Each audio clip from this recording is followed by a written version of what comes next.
ચલો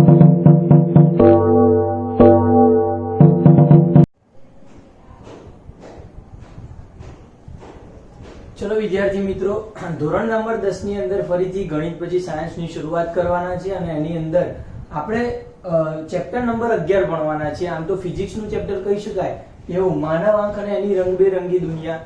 નામ જેવું કે આમ એકદમ સિમ્પલ નથી, બહુ મસ્ત મજાનું ચેપ્ટર છે, આનંદ આવે ચેપ્ટર છે. અને એનો જે પહેલો ટોપિક લખ્યો છે મેં, માનવ આંખ, એ ખૂબ મજાનો ટોપિક છે જેની આજે ચર્ચા કરવાના છે. બરોબર છે.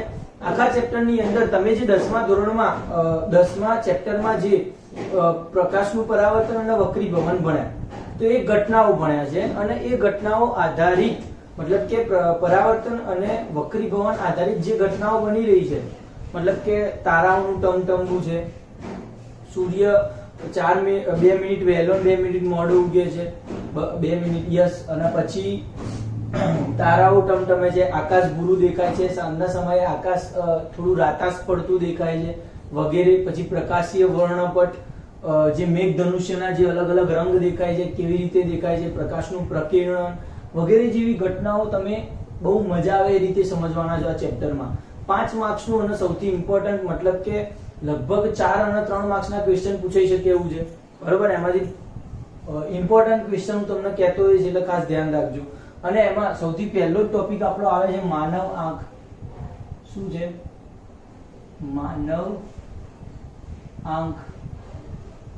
આકૃતિ સહિત પૂછાઈ શકે છે, ધ્યાન રાખજો. માનવ આંખ, આની અંદર મતલબ કે એક માનવ આંખ શું છે, તે કેમેરા જેવી રચના છે, એક લેન્સ છે. બરોબર છે. અને એના દ્વારા આપણે કોઈ વસ્તુને જોઈએ છે.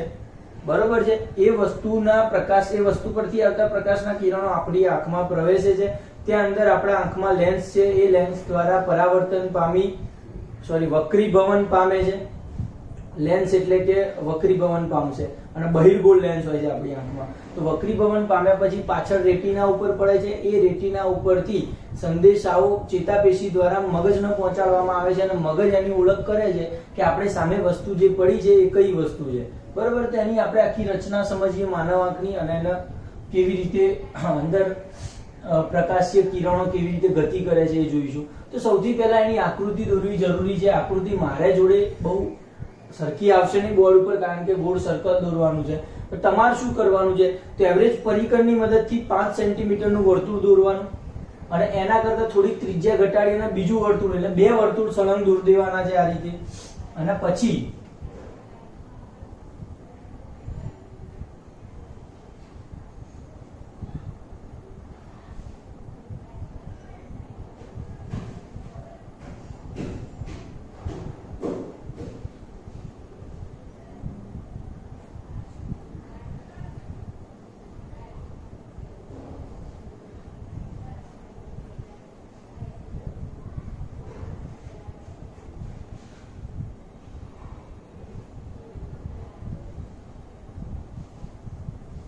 બરોબર છે, આ રીતનું તમારે વર્તુળ દોરવાનું છે. પછી એની અંદર જે આગળનો ભાગ છે એને કાઢી નાખવાનો છે, અને આગળની ભાગે બીજું થોડોક આગળનો આંખ જેવો ભાગની રચના કરવાની છે. બરોબર. તમે આંખ નો જે ચિત્ર છે તમે ક્યાંક જોયું હશે, તેવી આપણે રચના કરશું.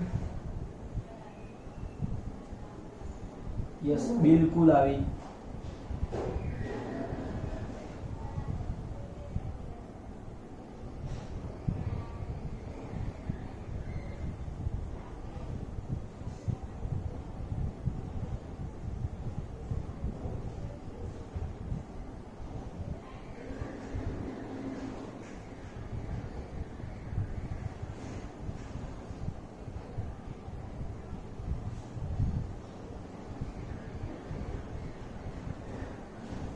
ચલો હવે શરૂઆત કરીએ આપણે અલગ અલગ દોરવાની. તો સૌથી પહેલા અહીંયા લેન્સ દોરી શકો તમે.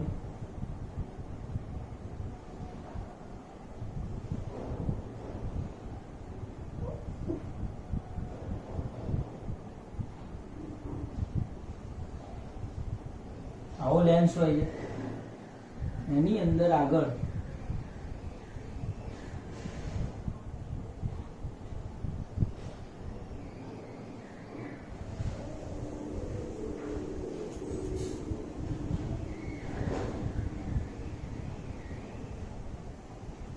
કનિનિકા હોય છે આ રીતની.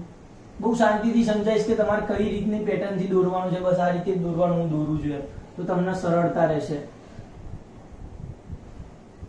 બરોબર છે. વાસ્તવમાં અહીંયા જે આખું પટલ આવશે કીકીનું અને આ લેન્સ છે બરોબર, એની બસ લગભગ રચના તો પતી ગઈ છે. અહીંયા ખાલી આ રીતની રચના દોરેલી હોય છે.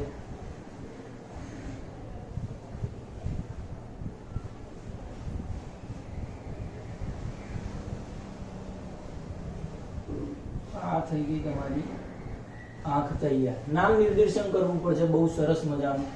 તો અહીંયા તમે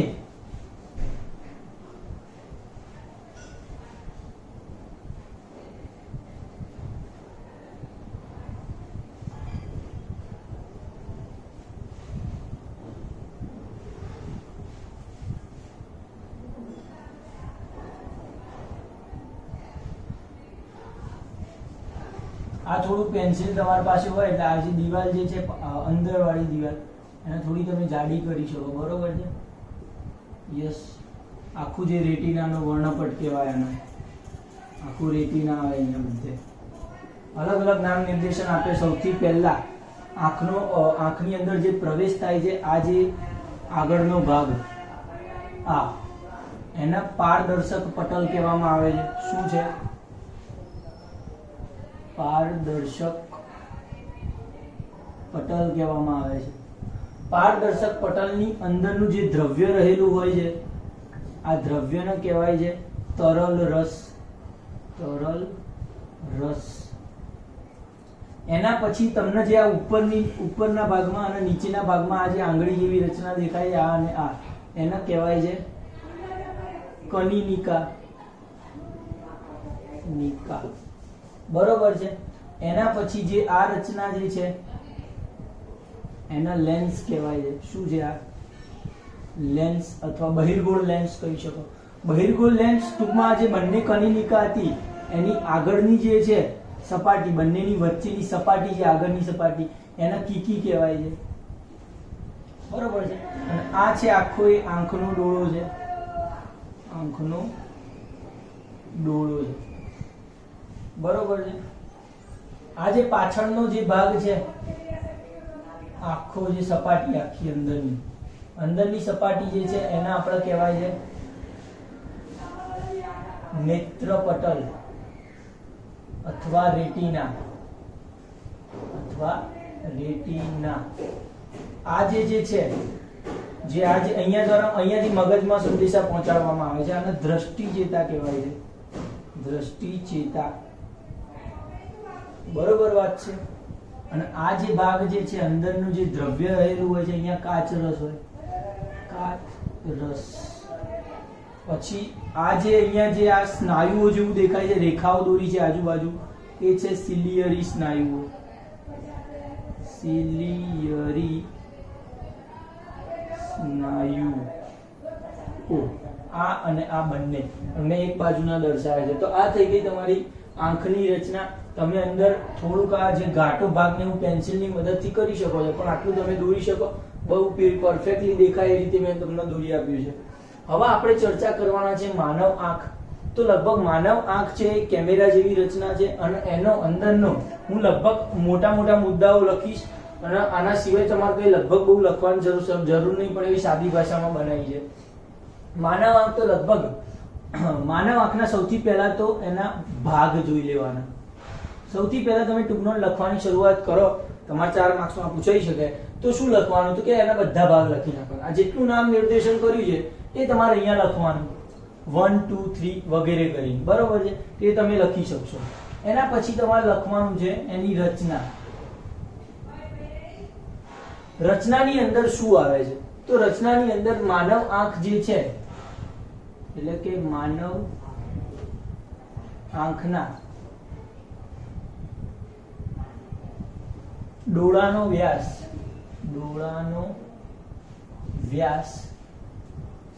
2.3 સેન્ટીમીટર જેટલો છે.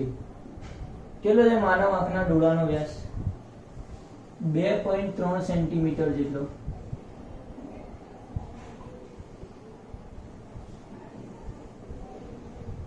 યસ, માનવ આંખના ડોળાનો વ્યાસ 2.3 સેન્ટીમીટર જેવું છે. એના અલગ અલગ ભાગ પાડવાના. સૌથી પહેલી જે રચના દોરવાની છે પારદર્શક પટલની, શું લખવાનું છે? સૌથી પહેલું પારદર્શક પટલ. બહુ ધ્યાન રાખજો કયા કયા મુદ્દાઓ લખું છું અલગ અલગ ભાગોમાં. સૌથી પહેલો પારદર્શક પટલ આવે છે, એને સાદી ભાષામાં કોર્નિયા પણ કહેવામાં આવે છે. કોર્નિયા, બરોબર વાત છે. હવે પારદર્શક પટલ જે તમારું છે આ, એ શું કરે છે? તો સૌથી પહેલા માનવ આંખમાં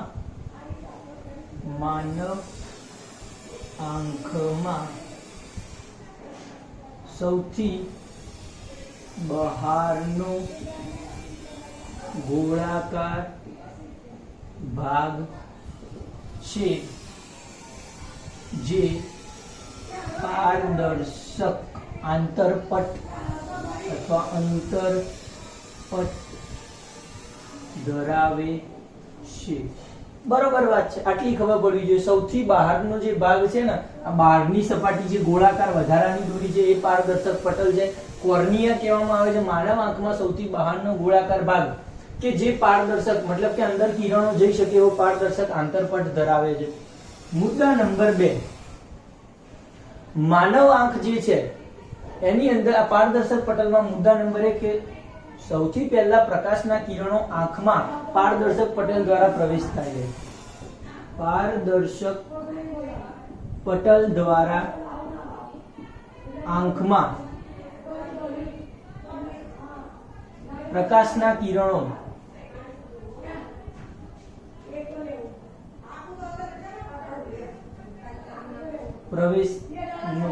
પ્રવેશ કરે છે. પ્રકાશના કિરણોનો પ્રવેશ ક્યાંથી થાય છે? પારદર્શક પટલ દ્વારા થાય છે. અને ત્રીજો મુદ્દો લખવાનો છે કે મોટા ભાગના પ્રકાશના કિરણો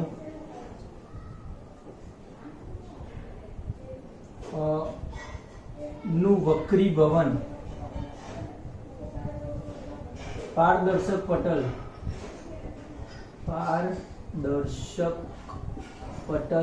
દ્વારા કરવામાં આવે છે. સૌથી મોટા ભાગના પ્રકાશના કિરણો જે છે એમનું વક્રીભવન એ પારદર્શક પટલ દ્વારા થાય છે. મતલબ કે તમે એવું લખી શકો બાળકો કે અહીંયા મોટા ભાગના પ્રકાશના કિરણોનું વક્રીભવન જે પારદર્શક પટલ દ્વારા થાય છે. એટલે પારદર્શક પટલનું કાર્ય શું છે? તો કે પ્રકાશના જે કિરણો આવી રહ્યા છે એનું શું કરે છે? ચોક્કસ પ્રમાણમાં વક્રીભવન પમાડી અને પછી કીકી સુધી અથવા તો નેત્રમણી સુધી પહોંચાડવાનું કાર્ય કરે છે. બરોબર છે.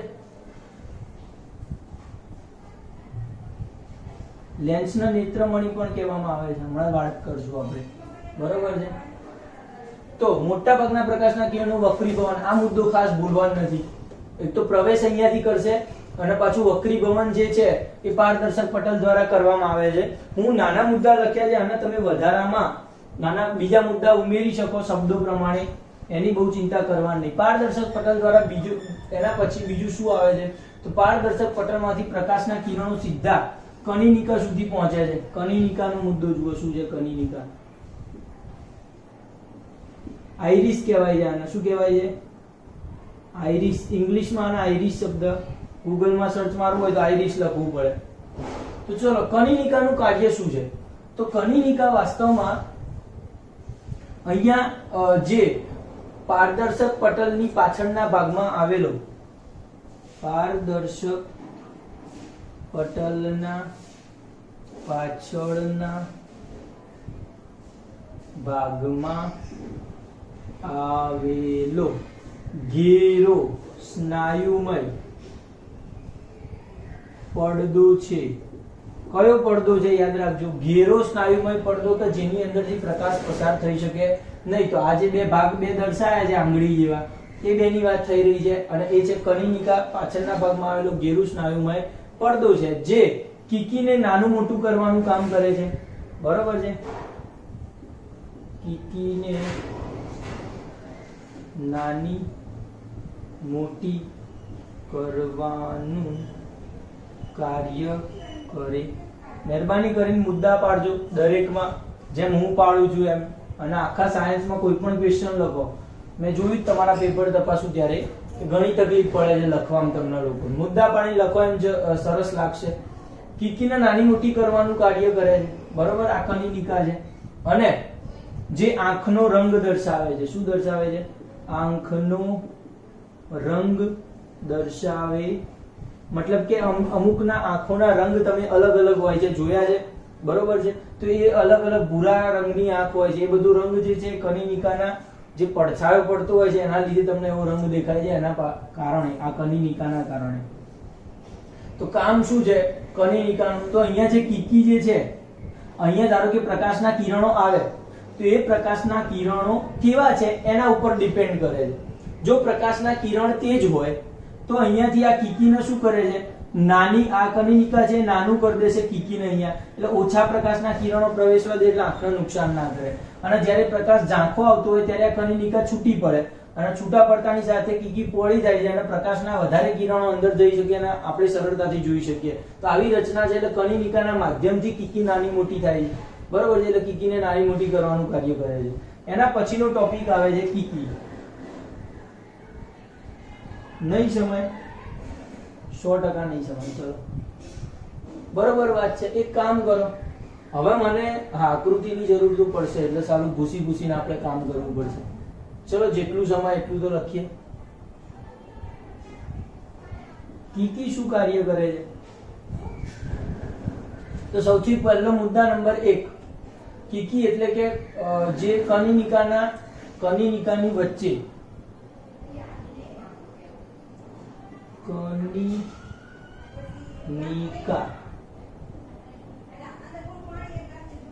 ની વચ્ચે આવેલ પરિવર્તનશીલ છિદ્રને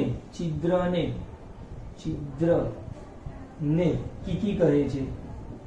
કીકી કહે છે. યસ. અને જે આંખમાં પ્રવેશતા પ્રકાશના જથ્થાનું નિયમન કરે છે, બરોબર છે. જે આંખમાં પ્રવેશતા પ્રકાશના જથ્થાનું અથવા માત્રાનું નિયમન કરે છે. મતલબ કે કીકી નક્કી કરશે કે મારા લેન્સ સુધી કેટલો પ્રકાશ પહોંચાડવા દેવો છે. એ કીકી નક્કી કરશે, પણ કોની મદદથી? તો કે કનિનિકાની મદદથી. લખીએ કે જ્યારે પ્રકાશ અહીંયા મુદ્દો નાનો લખીશું. પ્રકાશ જ્યારે તીવ્ર હોય ત્યારે લખજો તમે બધી વાર્તા, કે જ્યારે પ્રકાશ તીવ્ર હોય ત્યારે શું કરે છે? તો કનિનિકા કીકીને શું કરે છે? નાની કરી દે છે, અથવા તો કનિનિકા સંકોચાય છે. કનિનિકા દ્વારા કીકી સંકોચાય છે. કનિનિકા દ્વારા કીકી સંકોચાય છે અને ઓછો પ્રકાશ પ્રવેશવા દે છે. આંખમાં ઓછો પ્રકાશ પ્રવેશવા દે છે. ઓકે. બીજી વાત, આના જેવો ફરીથી મુદ્દો તમારે નીચે લખવાનો છે કે જ્યારે પ્રકાશ ઝાંખો હોય ત્યારે કનિનિકા દ્વારા કીકી વિસ્તરણ પામે છે અને આંખમાં વધુ પ્રકાશ પ્રવેશવા દે છે. તો આટલું કામ છે કનિનિકાના કીકીના. 4 મુદ્દા થયા. પહેલા તો કનિનિકાની બિલકુલ મધ્યમાં, બંને કનિનિકાની વચ્ચે આવેલું જે છે પરિવર્તનશીલ છિદ્ર. મતલબ પરિવર્તનશીલ એટલે મોટું નાનું થઈ શકે એવું પરિવર્તનશીલ છિદ્ર, એટલે એને કીકી કહેવામાં આવે છે. અને આંખમાં પ્રવેશતા, વાસ્તવમાં તમે જેટલા હું ભાગ સમજાવું છું ને એ તમે તમારી આંખને બહુ શું કહેવાય સરળતાથી સમજો. દર્પણમાં જોઈ તો તમને બહુ વધારે આનંદ આવશે. ના ખબર પડે તો ગૂગલનો ઉપયોગ કરી શકશો. આપણે રૂબરૂ હોત તો સમજાવતા. બહુ ગજબની શું કહેવાય વસ્તુ છે. અઘરી જ્ઞાનેન્દ્રિય આપણને બનાવી આપી છે. એક એવો કેમેરો આપણને ભગવાને બનાવ્યો છે આવો કેમેરો મનુષ્ય નથી બની શકવાના, એવો કેમેરો છે, બરોબર. તો આંખમાં પ્રવેશતા પ્રકાશના જથ્થાનું નિયમન કરશે. આંખમાં કેટલો પ્રવેશ જવા દેવો છે, અહીંયા ક્યાંયથી તો જવાનું, અહીંયાથી જશે, તો એ નાની મોટી કરવાનું કામ કનિનિકા દ્વારા કરાય છે. તો જો તીવ્ર હોય તો સંકોચાય, પ્રકાશ તીવ્ર હોય તો સંકોચાય, ઓછો પ્રકાશ જવા દે, અને પ્રકાશ જો ઝાંખો હોય તો આ ખુલે છે, વિસ્તરણ પામે, અને વધારે પ્રકાશ જવા દે તો ચોક્કસ માત્રામાં પ્રકાશ પહોંચી શકે અને વસ્તુ દેખાય. તો આપણે 3 ભાગ જોયા, પારદર્શક પટલ, કનિનિકા અને કીકી. એના પછીનો મુદ્દો આપણે જોવાના છે. કીકી પછી શું આવે છે? નેત્રમણિ આવશે. નેત્રમણિ એટલે કે સાદી ભાષામાં બહિર્ગોળ લેન્સ, આંખનો બહિર્ગોળ લેન્સ.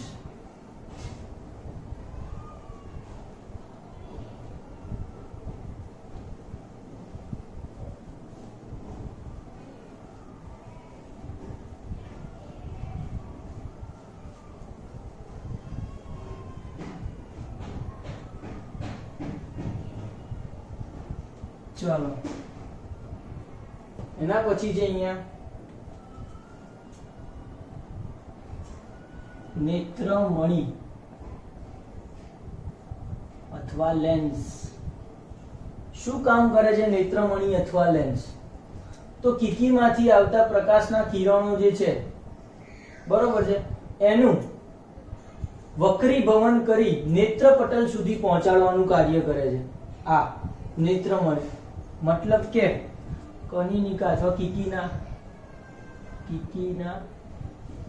પાછળના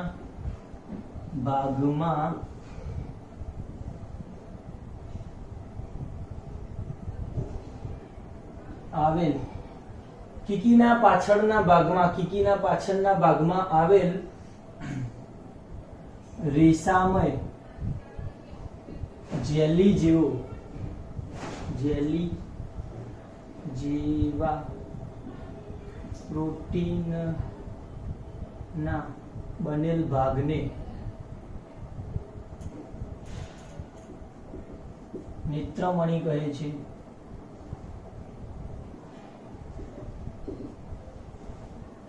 જે બહિર્ગોળ લેન્સ છે,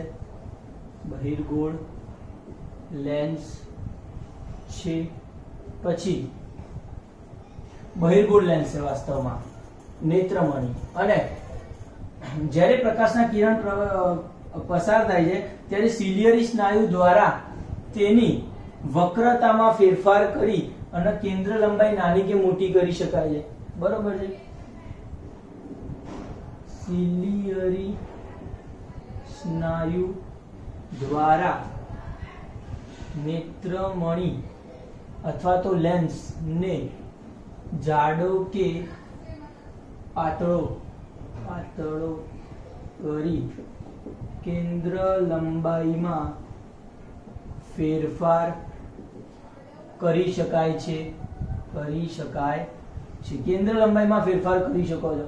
અને બીજું કે તે વાસ્તવિક અને ઉલટું પ્રતિબિંબ નેત્રપટલ ઉપર રચે છે. યસ, વક્રીભવન પામવા એ બહિર્ગોળ લેન્સનું કામ જ છે, બરોબર છે. વાસ્તવિક અને ઉલટું પ્રતિબિંબ નેત્રપટલ પર રચે છે. 4 મુદ્દા આના આવડવા જોઈએ, બરોબર છે. 4 મુદ્દા કયા? સૌથી પહેલા પ્રકાશના કિરણો પ્રવેશ કેવું હોય તો કે કીકીનો પાછળનો ભાગ રેસામય જેલી જેવા પદાર્થનો બનેલો છે. અંદર જેલી છે, પારદર્શક શબ્દ વાપરજો. રેસામય જેલી જેવા, પહેલા તો આવેલ અહીંયા લખજો, પારદર્શક રેસામય જેલી જેવા પ્રોટીનનો બનેલો ભાગ આ નેત્રમણિ. કાર્ય શું કરે છે તો કે સિલિયરી સ્નાયુ દ્વારા જાડું કે પાતળું થઈ કેન્દ્ર લંબાઈમાં ફેરફાર કરી શકાય છે અને વાસ્તવિક અને ઉલટું પ્રતિબિંબ નેત્રપટલ ઉપર પાડે છે.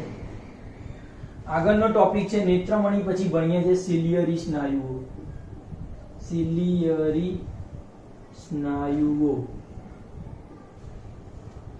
બરોબર છે. તો કે નેત્રમણિને પોતાની સ્થાનમાં, વ્યાખ્યા યાદ રાખજો, નેત્રમણિને પોતાના સ્થાનમાં જકડી રાખતા નેત્રમણીને પોતાની સ્થાનમાં જકડી રાખતા સ્નાયુમય બંધારણ પેલો સ્નાયુમય જેલી જેવો પડદો હતો કનિનિકા, અને આને લખવાનું છે સ્નાયુમય બંધારણ ને સિલિયરી સ્નાયુ કહે છે, સ્નાયુઓ કહે છે. અને એનું કામ શું છે સિલિયરી સ્નાયુનું? યાદ કરો, મુદ્દો નથી પાડતો, યાદ રાખજો, કારણ કે મારી જગ્યા બહુ ખૂટે છે. તો શું છે? નેત્રમણીને સ્થાનમાં જકડી રાખતું સ્નાયુમય બંધારણ છે, અને એની વક્રતામાં ફેરફાર કરી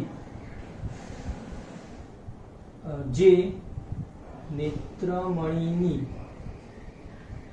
વક્રતામાં ફેરફાર કરી, વક્રતા એટલે જાડાઈમાં, બરોબર છે, એની લંબાઈમાં ફેરફાર કરી અને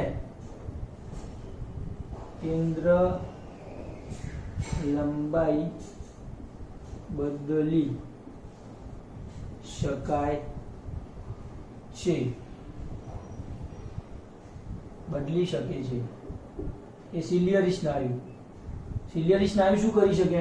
તો કે આ જે સિલિયરી સ્નાયુ છે એ ખેંચાય અથવા તંગ થાય અથવા છૂટા પડે. તો જ્યારે સિલિયરી સ્નાયુઓ ઢીલા પડશે ત્યારે આ જે નેત્રમણી જે છે એ પોતાની રિયલ અવસ્થામાં હોય છે, અને એ જ્યારે એ પાતળો હોય ત્યારે પ્રકાશના કિરણો આવે છે અને સંપૂર્ણ દૂરનું પ્રતિબિંબ આપણે જોઈ શકો છો. કારણ કે જ્યારે સિલિયરી સ્નાયુ, એની પર ચર્ચા આપણે પછી કરવાના છે, અત્યારે ખાલી આટલું યાદ જ રાખો.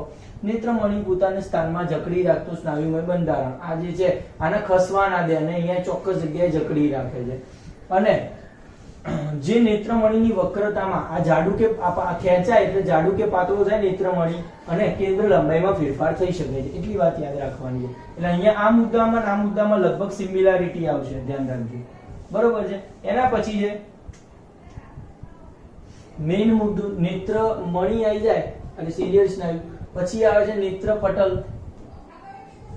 નેત્રપટલ સૌથી મોટો મુદ્દો આવશે લગભગ. આવ્યો નેત્રપટલ શું છે? ઉપર લખાયેલો સમાય દઉં.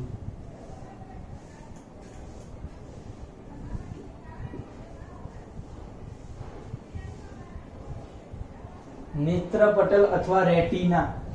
શું છે? રેટિના ઇંગ્લિશમાં. તો આંખના ડોળાનો સૌથી પાછળના ભાગનો વિસ્તાર, એટલે પહેલા લખી શકાય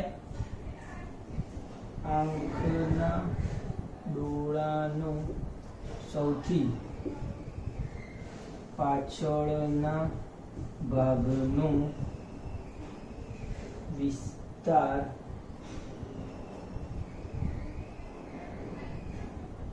એટલે નેત્રપટલ. નેત્રપટલ, બરાબર છે. અને પાછું એ નેત્રપટલ છે એ કેવું છે? તો એકદમ નરમ છે, સંવેદનશીલ છે, બરોબર છે. નરમ સંવેદનશીલ છે, બરોબર છે. અહીંયા પાછળના અથવા તો નેત્રમણીના પાછળનો ભાગનો વિસ્તાર પણ લખી શકો, અથવા આખા આંખનો જે ડોળો છે એનો સૌથી પાછળના ભાગનો વિસ્તાર, બરોબર છે. અને એને આપણે કહીએ છીએ નેત્રપટલ. અને મોટા ભાગનો વિસ્તાર, બરોબર છે, આંખના ડોળાનો મોટા ભાગ, પાછળનો મોટો વિસ્તાર આચ્છાદિત કરે છે. એટલે આખો મોટા ભાગનો વિસ્તાર છે એનો જ બનેલો છે નેત્રપટલ દ્વારા. મોટો ભાગનો પાછળનો વિસ્તાર આચ્છાદિત કરે છે. એનું કાર્ય શું છે ખબર છે? નેત્રપટલનું ખાસ કામ તો કે પ્રકાશના કિરણો જ્યારે નેત્રમણીમાંથી વક્રીભવન પામી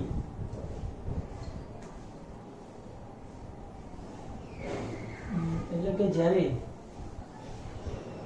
નેત્રપટલ પ્રકાશ સંવેદી ચેતાઓ ધરાવે છે, પ્રકાશ સંવેદી કોષો ધરાવે છે. આ ખાસ મુદ્દો છે, લખજો. નેત્રપટલ શું ધરાવે છે? પ્રકાશ સંવેદી કોષો ધરાવે છે, બરોબર છે. અને જ્યારે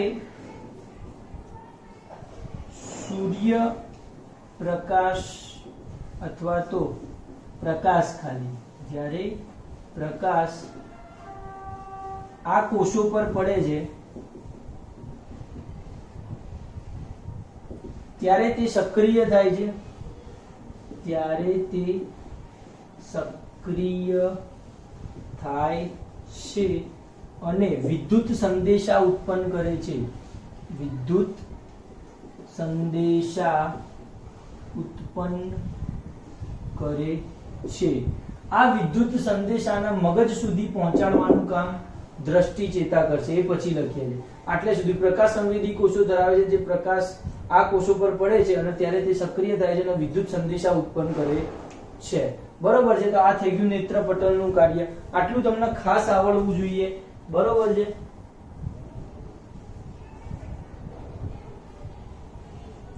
બીજું શું લખી શકો? નરમ, સંવેદનશીલ અથવા નાજુક છે. બરોબર છે. ચલો, આનો મુદ્દો તમે અલગ અલગ બનાવી શકો. નરમ છે, સંવેદનશીલ છે, લગભગ પાછળનો મોટા ભાગનો વિસ્તાર આચ્છાદિત કરે છે અને પ્રકાશ સંવેદી કોષો ધરાવે છે. ખાસ મુદ્દો છે.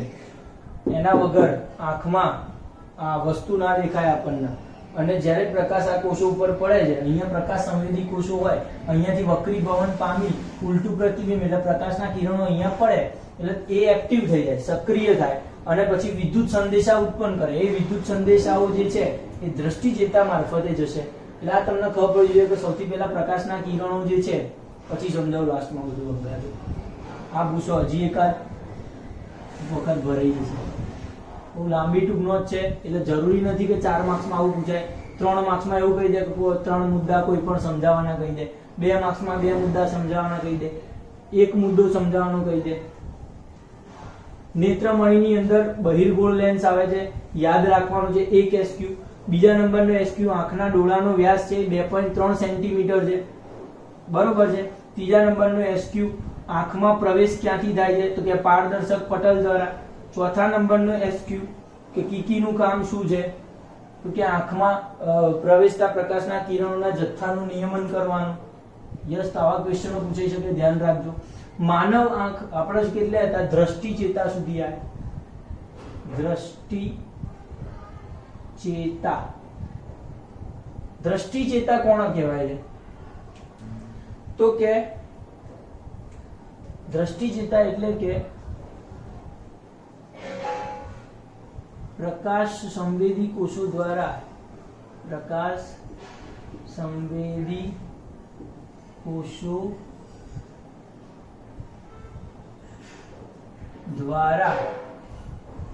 મળતા વિદ્યુત સંદેશાઓ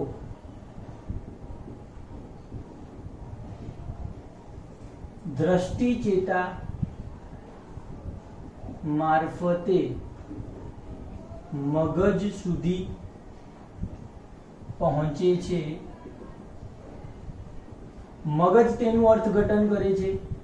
મગજ તેનું અર્થઘટન કરે છે અને પછી ત્યારબાદ આપણે વસ્તુને જોઈ શકીએ છીએ. વસ્તુને જોઈ શકીએ છીએ અથવા ઓળખી શકીએ છીએ કે વસ્તુ શું છે. બરોબર છે. આટલી વાત છે. તો આ થઈ ગયું દ્રષ્ટિ ચેતાનું કાર્ય. એના પછી આવે છે તરલ રસ. તરલ રસ આપણે જે લખ્યો તો અહીંયા એ વધારાનું બીજું ઘણું બધું આપ્યું, પણ આપણે જે લખું છું હું એટલું જ લખવાનું. તમારે બીજી કોઈ માથાકૂટમાં પડવાની જરૂર નથી. તરલ રસ શું છે? કે પારદર્શક પટલ અને કનિનિકા વચ્ચે આવેલું પારદર્શક પટલ અને કનિનિકા વચ્ચે આવેલ દ્રવ્ય છે જેને તરલ રસ કહે છે.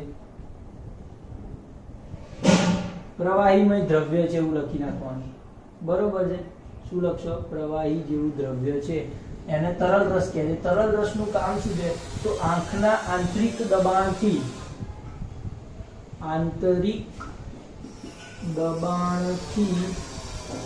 આંખને રક્ષણ આપે છે. ખ્યાલ આવી ગયો? આંતરિક દબાણ થાય તો તરલ રસ છે એ રક્ષણ આપશે બધા ભાગોને. અને આગળનો ટોપિક છે કાચ રસ. કાચ રસ, તરલ રસ છે અહીંયા હોય વચ્ચે, કાચ રસ છે અહીંયા આખામાં ભરેલો હોય કાચ રસ, બરોબર છે. તો પ્રોટીનનો બનેલો જેલીમય પદાર્થ છે. તો ક્યાં આવેલું? તો કે નેત્રમણી અને નેત્રપટલ ની વચ્ચે આવેલ જેલીમય પદાર્થ ને કાચ રસ કહે છે.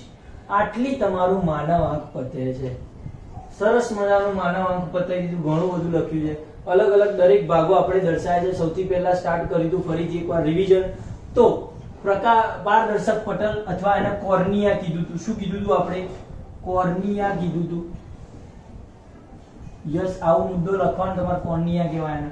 ત્યાંથી પ્રકાશના કિરણો, આ બાહ્ય ગોળાકાર ભાગ છે જે પારદર્શક છે. પ્રકાશના કિરણો ત્યાંથી અંદર આંખના ડોળામાં એન્ટર થાય છે, પ્રવેશ થાય છે. અને બીજું કે મોટા ભાગના પ્રકાશના કિરણોનું વક્રીભવન છે એ પારદર્શક પટલ દ્વારા થઈ શકે અને એટલા માટે તેનો ભાગ ગોળાકાર રાખવામાં આવે છે કે મોટા ભાગના પ્રકાશના કિરણો અહીંયાથી જ અંદર પ્રવેશ થઈ અને ધારો કે અહીંયાથી જે પ્રકાશનું કિરણ આવે છે તો એને સીધું ના જવા દે, એને વક્રીભવન પામી અને કીપી ઉપર પાડવાનો પ્રયત્ન કરે છે. તો મોટા ભાગનું વક્રીભવન ક્યાં કરશે? પારદર્શક પટલ દ્વારા કિરણો થઈ જાય. 3 મુદ્દા યાદ આવવા જોઈએ આના, બરોબર છે. પછી શું છે? તો કે એના પછી આવે છે કનિનિકા. કનિનિકાનું કાર્ય શું હતું? તો કનિનિકા કાર્ય શું કરે? તો પહેલા તો આવે છે શું ક્યાં? તો કે પારદર્શક પટલની પાછળ ઘેરો સ્નાયુમય પડદો છે, એ શું કરે છે? કીકીને નાની મોટું કરે છે અને આંખનો રંગ દર્શાવે છે. એના પછી આવે છે કીકી. તો કીકી ક્યાં છે? તો બે કનિનિકાની વચ્ચે આવે છે અને એવું કેવું છે? પરિવર્તનશીલ છિદ્ર છે, એને નાનું મોટું કનિનિકા દ્વારા કરી શકાય છે, બરોબર છે. અને પ્રકાશનું જે માત્રા અથવા જથ્થાનું નિયમન કરે છે અંદર પ્રવેશતા, બરોબર છે. એ ખાસ મુદ્દો લખવાનો છે કે પ્રકાશના જથ્થાનું નિયમન કરશે, બરાબર. જ્યારે તીવ્ર હોય ત્યારે સંકોચાય અને જ્યારે ઝાંખો હોય પ્રકાશ ત્યારે ખુલે છે અને પ્રકાશના અંદર પ્રવેશવા દે છે. એના પછી જે લેન્સ અથવા નેત્રમણી. નેત્રમણીનું કાર્ય શું છે? તો નેત્રમણી છે એ એક્ઝેક્ટલી એના પાછળ આવેલો જેલીમય પારદર્શક પદાર્થ છે, રેસામય જેલીમય પ્રોટીનનો બનેલો પારદર્શક પદાર્થ છે, જેની અંદરથી એ શું કરે છે? પરાવર્તન કરી નેત્રપટલ ઉપર વાસ્તવિક અને ઊંધું પ્રતિબિંબ રચવા દે છે. એના પછી શું છે? તો તે સિલિયરી સ્નાયુ દ્વારા એને જાડો પાતળો કરી કેન્દ્ર લંબાઈમાં ફેરફાર કરી શકાય. સિલિયરી સ્નાયુ શું છે? તેની વક્રતામાં અથવા તો જાડો પાતળો કરી ફેરફાર કરી અને એને ચોક્કસ જગ્યાએ અંદર સ્થાનીય રીતે બાંધી રાખતું, એક સ્થાનીય જગ્યાએ બાંધી રાખતું, મતલબ કે પોતાનું સ્થાન જાળવી રાખે એ રીતે ગોઠવી રાખે છે આ જે નેત્રમણી છે એને, સિલિયરી સ્નાયુ. એના પછી સિલિયરી સ્નાયુ પછી આપણે લખવાનો આવે છે નેત્રપટલ. તો નેત્રપટલ શું છે? તો આંખના ડોળાનો પાછળનો ભાગ કવર કરી દે છે આખો, બરોબર છે, આચ્છાદિત કરે છે અને પાછળનું પટલ છે અને એની અંદર પ્રકાશથી શું છે? પ્રકાશીય કોષો આવેલા હોય છે, પ્રકાશ સંવેદી કોષો. અને એ કોષો જ્યારે પ્રકાશ પડે ત્યારે એક્ટિવ થઈ જાય છે, વિદ્યુત સંદેશા ઉત્પન્ન કરે છે. એ વિદ્યુત સંદેશા દ્રષ્ટિ ચેતા દ્વારા ક્યાં જાય છે? મગજ સુધી પહોંચે છે. મગજ એનું અર્થઘટન કરે છે અને પછી આપણને કઈ વસ્તુ છે આપણે જોઈ શકીએ છીએ, બરોબર છે. પછી તરલ રસ આવે છે. તરલ રસ એટલે આ વચ્ચે વાળું, આ બેની વચ્ચે કે જે આંતરિક દબાણથી રક્ષણ આપે છે. અને કાચ રસ છે આ બેની વચ્ચે આવેલું છે અને જે બસ એટલું જ છે, જેલીમય પદાર્થ છે. તો આ આવડવું જોઈએ તમને માનવમાં. એના પછી આપણે અલગ અલગ ભાગ જોવાના છે.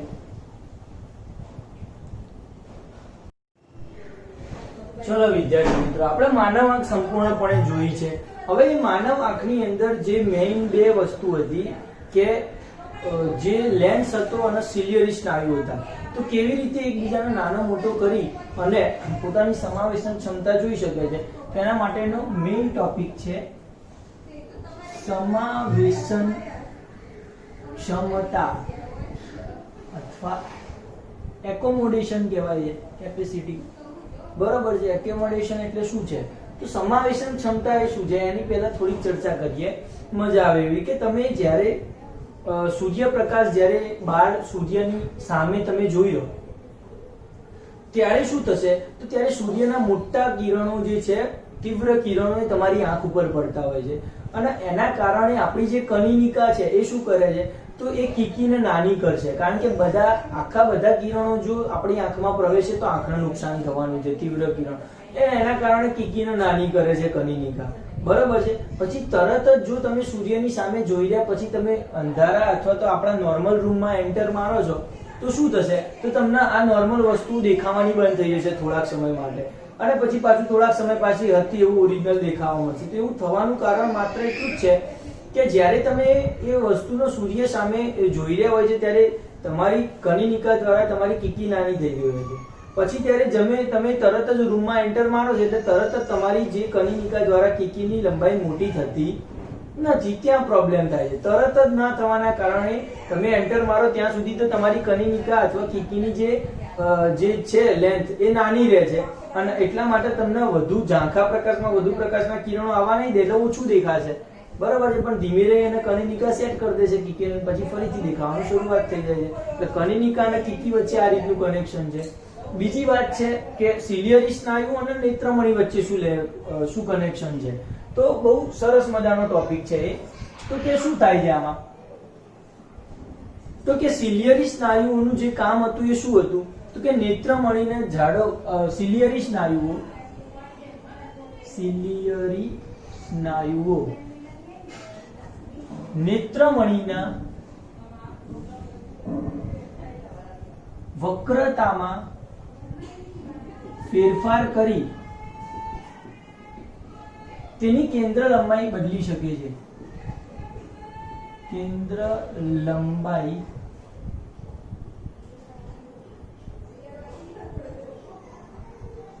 બદલી શકે છે. આવું મેં તમને કીધું હમણાં બે ટોપિકમાં સિલિયરી સ્નાયુ ભણ્યા વખતે. નેત્રમણીની વક્રતામાં ફેરફાર કરે છે અને કેન્દ્ર લંબાઈ બદલે છે નાના મોટા અંશે, બરોબર. મોટો ફેરફાર ના કરી શકે પણ બદલી શકે એ ફાઇનલ વાત છે.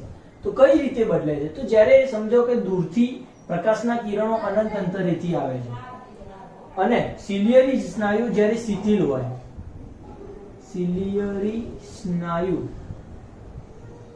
જ્યારે શિથિલ હોય છે, શિથિલ અથવા તો નોર્મલ અવસ્થામાં હોય છે એવું કહેવાય, ત્યારે જે લેન્સ જે છે આપણો લેન્સ પાતળો રહે. લેન્સ પાતળો રહે જ્યારે સિલિયરી સ્નાયુ શિથિલ અવસ્થામાં હોય.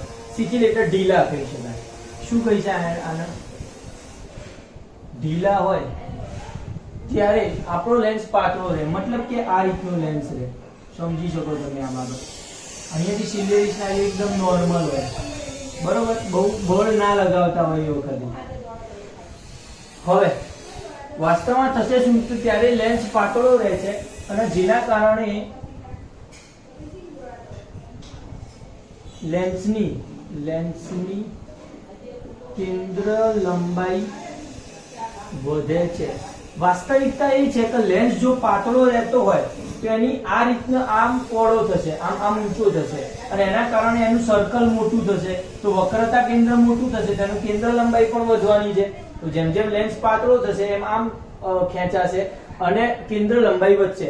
અને જો કેન્દ્ર લંબાઈ વધે છે આ તો એનો મતલબ એમ કે દૂરથી આવતા પ્રકાશના કિરણો જે છે એ વધારે પ્રમાણમાં કેન્દ્રિત કરી શકાય અને દૂરની વસ્તુ સરળતાથી જોઈ શકીશું. તો લેન્સની કેન્દ્ર લંબાઈ વધે છે અને દૂરથી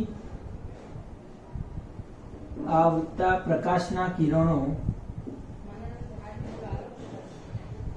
સરળતાથી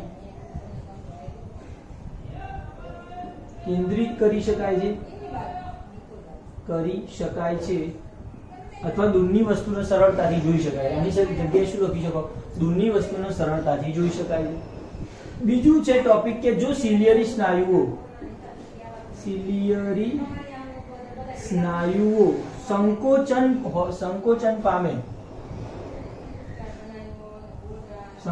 પામે એટલે કે રીતે તો કે આ મારા સિલિયરી સ્નાયુઓ જેમ સમજો, સંકોચન પામે એટલે આમ ખેંચાશે, અંદરની તરફ ખેંચાય આમ, એટલે આ સંકોચન પામશે જ્યારે સિલિયરી સ્નાયુઓ સંકોચન કરે એટલે લેન્સનું પણ સંકોચન થાય છે અને લેન્સ તમારો જે હતો ને એ હવે આવો થઈ જશે, થોડોક જાડો પડી એવી ખબર છે હવે. અને આ રહે સિલિયરી સ્નાયુ, બરોબર છે. આટલો ફેરફાર કરે છે. જ્યારે સંકોચન પામે છે ત્યારે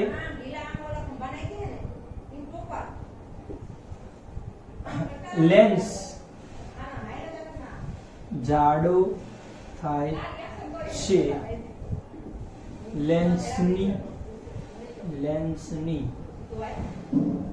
વક્રતામાં વધારો થાય છે અને કેન્દ્ર લંબાઈ ઘટે છે. આ યાદ આવવું જોઈએ. કેન્દ્ર લંબાઈ ઘટશે કારણ કે હવે જે તમે આનાથી જે સર્કલ બનવાનું છે નાનું બનશે થોડુંક આના કરતા, અને એના કારણે વક્રતા કેન્દ્ર નાનું થાય, તેની કેન્દ્ર લંબાઈ પણ નાની જશે. એટલે કેન્દ્ર લંબાઈ ઘટે છે જ્યારે સંકોચન પામે છે. એટલે એ વસ્તુ યાદ રાખવાનું કે શિથિલ થાય છે ત્યારે કેન્દ્ર લંબાઈ વધે છે અને સંકોચન પામે છે ત્યારે કેન્દ્ર લંબાઈ ઘટે છે. કેવી રીતે મેં તમને સમજાવ્યું, બરોબર છે. કે શિથિલ પામે એટલે કે ઢીલા હોય ત્યારે પાતળો હોય છે લેન્સ નોર્મલ અવસ્થામાં. જ્યારે ખેંચાય છે ત્યારે અંદરની તરફ ખેંચાય એટલે લેન્સને નાનો કરે અને જાડો કરે છે અને જેથી કેન્દ્ર લંબાઈ ઘટે છે, બરોબર છે. અને જેથી નજીકની વસ્તુ સ્પષ્ટ જોઈ શકાય છે. નજીકની વસ્તુ કેવી છે?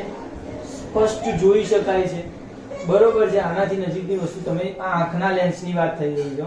તો આપણે આ જોઈ ગયા છે સમાવેશન ક્ષમતાના બે મેઇન મુદ્દાઓ, કે સિલિયરી સ્નાયુઓ અને આપણો જે લેન્સ છે એની વચ્ચે શું કનેક્શન છે. તો હવે જે મેઇન ટોપિક જે છે સમાવેશ ક્ષમતા, એની વ્યાખ્યા જોઈએ આપણે. આ ભૂસી નાખી એક કામ કરીએ.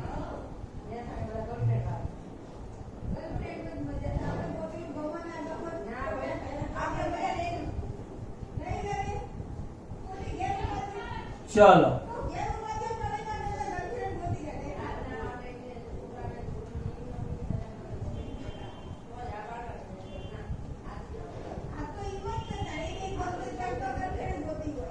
ચલો હવે આગળ આવે છે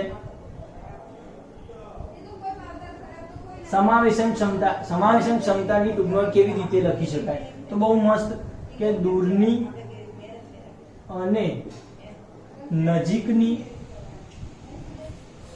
વસ્તુ સ્પષ્ટ જોઈ શકાય તે માટે જરૂરિયાત મુજબ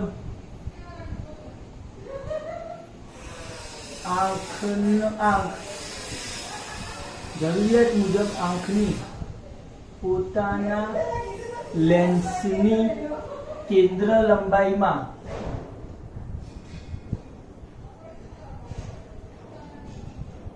ફેરફાર કરવાની ક્ષમતાને સમાવેશ ક્ષમતા કહે છે. કઈ સમાવેશ ક્ષમતા? કઈ સમાવેશ ક્ષમતા? કે દૂરની અને નજીકની વસ્તુ.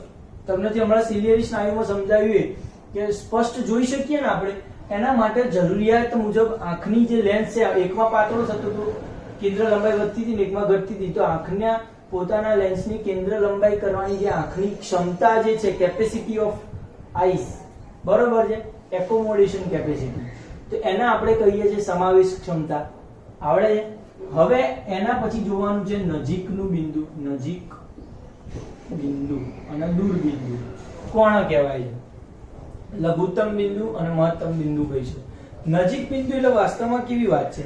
તો તમે અત્યારે ટ્રાય કરી શકો, તમારી આજુબાજુ કોઈ ચોપડી પડી હોય તો તમે એ બુકને છે એ અમુક ચોક્કસ અંતરે રાખો. વસ્તુને તમને કેટલા અંતરે એક્ઝેક્ટલી દેખાય છે તમારા આંકડા, એના ધીમે ધીમે નજીક લાવો તો સ્પષ્ટ થતા જશે. આંકડાઓ અમુક ચોક્કસ અંતરે સ્પષ્ટ થશે અને પછી અતિશય નજીક લાવવામાં આવે છે આ ચોપડીને, ત્યારે એ આંકડાઓ પાછા ઝાંખા થતા જાય છે. એટલે બહુ નજીકમાં પણ તમે એ અક્ષરો નથી જોઈ શકતા. તેનો મતલબ શું છે? તો કે આપણે કોઈ ચોક્કસ અંતરેથી ચોક્કસ અંતર સુધીની જ વસ્તુઓ સ્પષ્ટ જોઈ શકીએ છીએ. અને એનું કારણ છે કે સિલિયરી સ્નાયુઓ ચોક્કસ માત્રામાં જ કેન્દ્ર લંબાઈમાં ફેરફાર કરી શકે છે. પડે તો એને આપણે નજીક બિંદુ કહીએ છીએ, કે જે લઘુત્તમ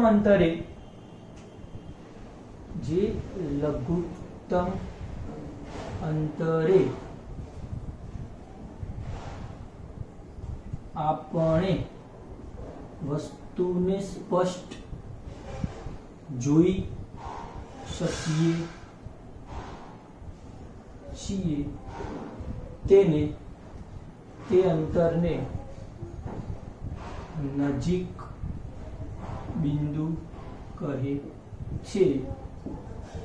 માનવ આંખનું નજીક બિંદુ 25 સેન્ટીમીટર છે. SQ આવ્યો.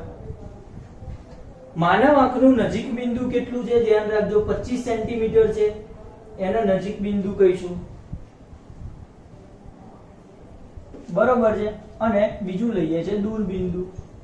દૂર બિંદુ તો જે દૂરના અંતર સુધી માનવ આંખ, આપણે એની જગ્યાએ અહીંયા લખજો માનવ આંખ વસ્તુને સ્પષ્ટ જોઈ શકે છે, અથવા આંખ લખો તો બી ચાલશે. વસ્તુને સ્પષ્ટ જોઈ શકે છે તે અંતરને દૂર બિંદુ કહે છે. અને માનવ આંખનું દૂર બિંદુ અનંત અંતર છે. અંતરે છે. દૂર બિંદુ કેટલું છે? અનંત અંતરે છે. અનંત અંતર સુધી માનવ આંખ જોઈ છે. મતલબ માત્ર એટલું જ કે માનવ આંખ 25 સેન્ટીમીટર થી અનંત અંતર સુધીની વસ્તુ સ્પષ્ટ જોઈ શકે છે. જોઈ શકે. યસ, આ થઈ ગઈ સમાવેશન ક્ષમતા. નજીક બિંદુ, દૂર બિંદુ. 25 સેન્ટીમીટર નજીક બિંદુ છે, દૂર બિંદુ છે, અનંત અંતર. મતલબ કે માનવ આંખ કેટલું જોઈ શકે છે? તો 25 સેન્ટીમીટર થી અનંત સુધી જોઈ શકશે. એનું નજીકનું પણ સ્પષ્ટપણે નહીં જોઈ શકે, એ ધ્યાન રાખવું છે. અને દૂરનું તો આપણી કેપેસિટી પ્રમાણે જોઈ શકીએ. ક્લિયર વાત છે? તો આ આટલું યાદ રાખો. કાલે બીજી ચર્ચા કરશું આપણે.